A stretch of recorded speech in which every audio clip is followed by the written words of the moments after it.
এই গাইস কেমন আছো? আশা করি ভালোই আছো। দেখো এখন আমি ডাল বসিয়েছি, এই তো কেটে নিয়েছি এগুলি সবজি, এইটা ভর্তার জন্য নিয়েছি ভর্তা।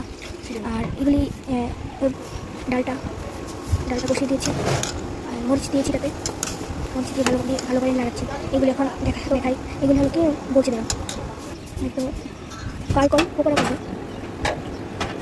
এখন কী করবো দেখো, দেখতে দেখো।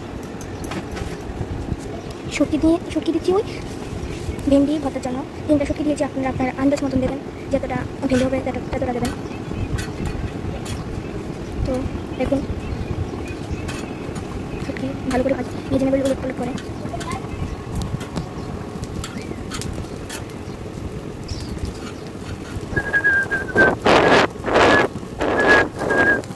ভালো করে ভেজে নেবেন উলট পালট করে, যাতে অনেক ভালো করে হয়, না হলে এগুলো পেস্ট হবে না।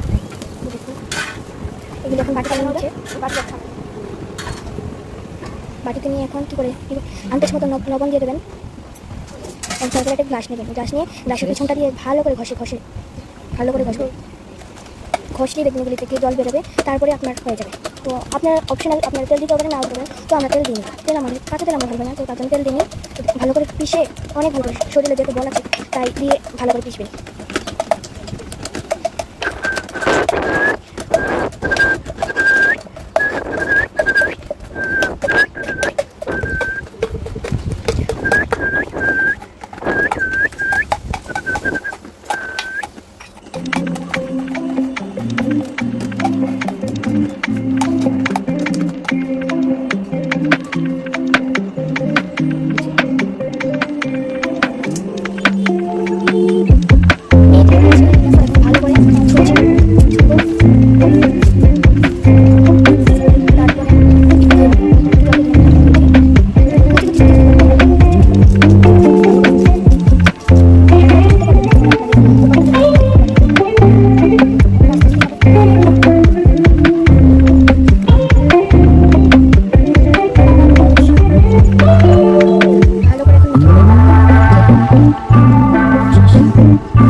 এখন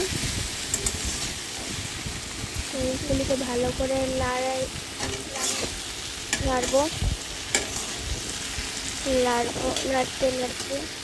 একটু বাটা হয়ে গেছে। এখন আর একটু সরষের তেল দিয়ে দিয়েছি, সরষের তেলের ভিতরে শুকনো মরিচ দিয়েছি। শুকনো মরিচগুলিকে ভালো করে ভেজে নেওয়ার পর এখানে কি দেবো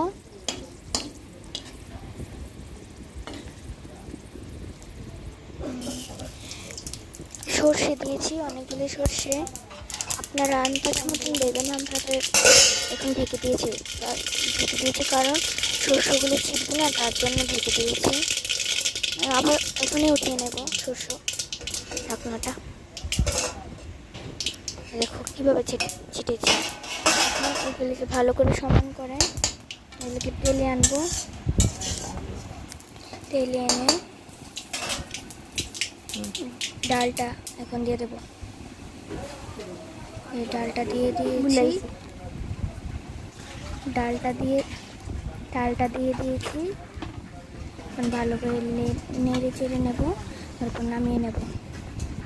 আজকের জন্য এতটুকু। তো টাটা বাই গাইস, আবার দেখা হবে কালকের ব্লগে, বা আজকে দেখা হতে পারে। বাই।